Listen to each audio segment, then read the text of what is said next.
председателе, почитуван колега Милошевски, само на вас и на неколку челници во ВМРО ДПМН може да ви текнат вакви лукративни приказни за Струмица.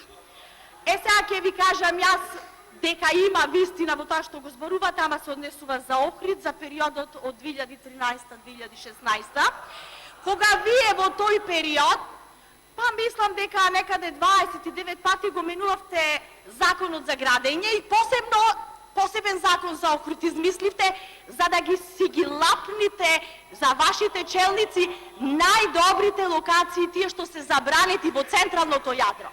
И мислам дека добро е да одговорите пред оваа македонска јавност, пред охриѓани, кој всушност ја зеде најатрактивната парцела под Плаошник наспроти Свети Камела. Тука се гради, односно се изгради 4-катна зграда над самото езеро на Охридско. Сигурно знаете кој го има тоа земено. Исто така ме интересира кој беше заинтересиран да се гради елитна населба над Студенчишкото блато.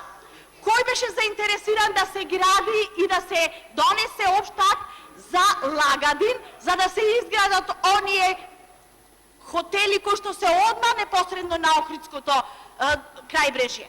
И вака мислам дека најмногу ќе знаете да ми одговорите кој беше најзаинтересиран да се направи општ акт за Елешец автокампот, елитна населба.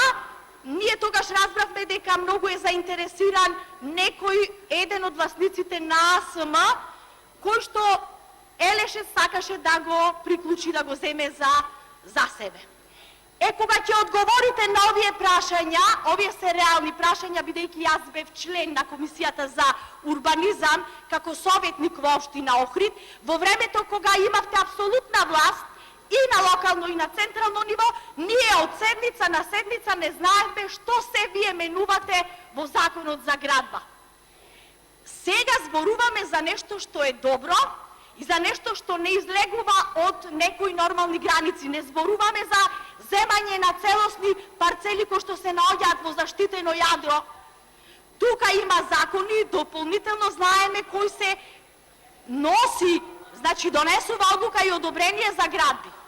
А ова што се предлага е само една мала помош да се решат одредени случаи во кои што, како што е наведено, 10% од парцелата припаѓа на државно градежно земјиште, а нема никаква сметња во однос на било какви други процедури или се наоѓа на некаков си локалитет.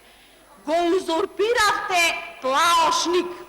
Остај тоа добро, вие зборувавте за добри цели, ама за приватни цели, кога се зема парцели под Плаошник и се сечаа борова шума над самото езеро, тоа не можам да ви го опростам, ни пак охриѓани ќе ви го опростат. И на 12 април ќе ви го покажат тоа.